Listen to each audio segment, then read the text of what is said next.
same day, same city, same $200,000 sitting in a savings account. James signs the papers on $1 million home. Priya signs a lease on the identical unit next door. 30 years later, one of them is worth $800,000 more than the other. And it is not the one you think. Most people assume they already know the answer. They think buying a home is the best investment of your life. Their parents told them that. Their realtor told them that. Their neighbor with the renovated kitchen told them that. Today we are going to run the actual math. 30 years, same starting money, two completely different outcomes. And at the end, I'm going to show you the one move that flips the entire equation. Before we get into the numbers, if you want more breakdowns like this on Sarah's Money Map, hit subscribe. It costs you nothing and it might save you 6 figures. Now let's follow James and Priya for 3 decades. It is year 1. James is thrilled. He put $200,000 down on $1 million home. His mortgage is $800,000 at 6% over 30 years.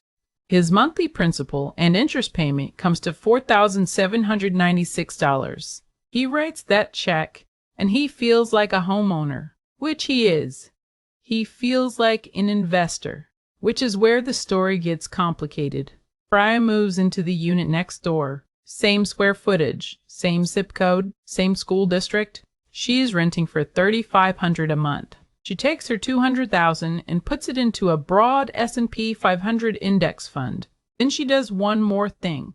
She opens a spreadsheet and calculates the gap between what James spends every month and what she spends. That gap becomes her second investment. Here's where the math starts to separate the two lines. James is not just paying $4,796 a month. Nobody tells you this part. On top of the mortgage, James is paying property taxes, homeowners insurance, and maintenance. According to Zillow and Thumbtack, those 3 costs alone average $15,979 a year nationwide. That is $1,330 every single month on top of the mortgage. James's real monthly housing cost is not $47,796. It is $6,126. That is the bar. Every month, $6,126 leaves James's account just to stay in the house. Priya is paying $3,500. The difference is $2,626 every month. She invests that too, every single month, into the same index fund. Now picture 2 lines on a graph. Year 1, they are close together. Both lines start near 0 on net worth, but the lines are moving at different speeds. James's line is climbing slowly.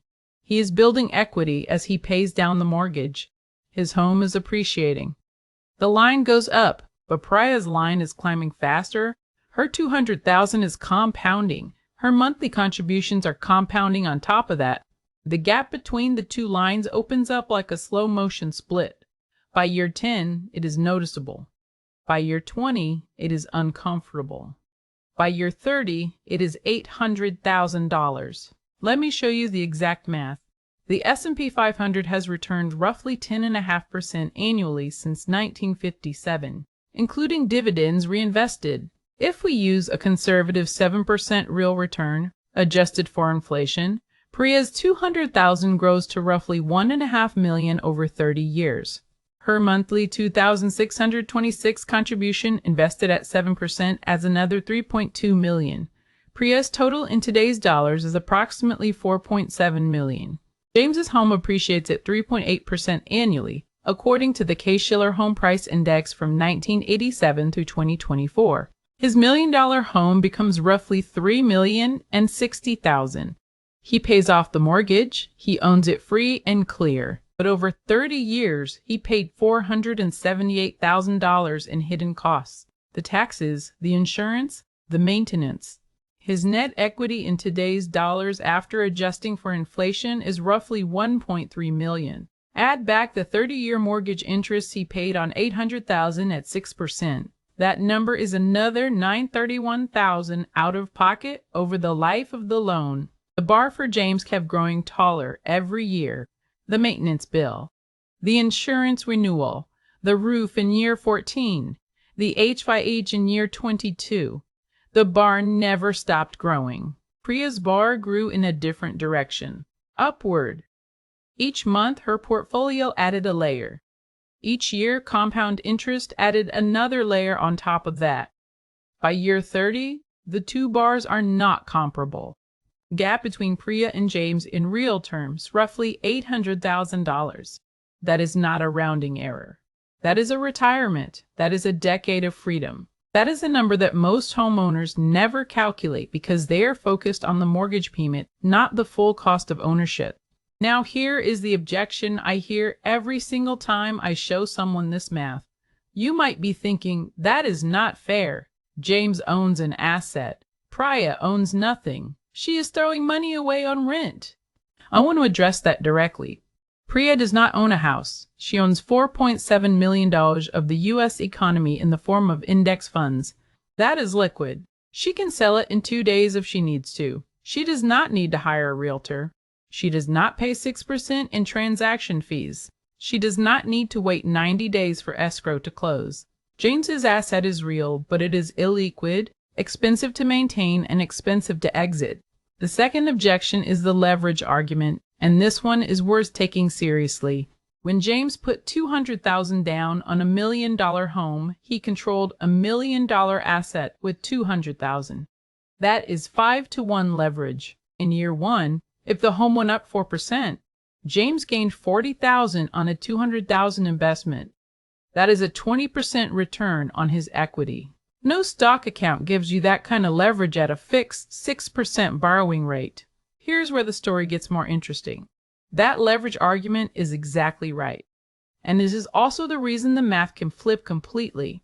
The passive homeowner, the one who buys, sits back and waits for appreciation, loses the long game. But the active homeowner, the one who treats the home as a financial instrument, refinances when rates drop, accesses equity strategically, understands the tax advantages, can close that gap.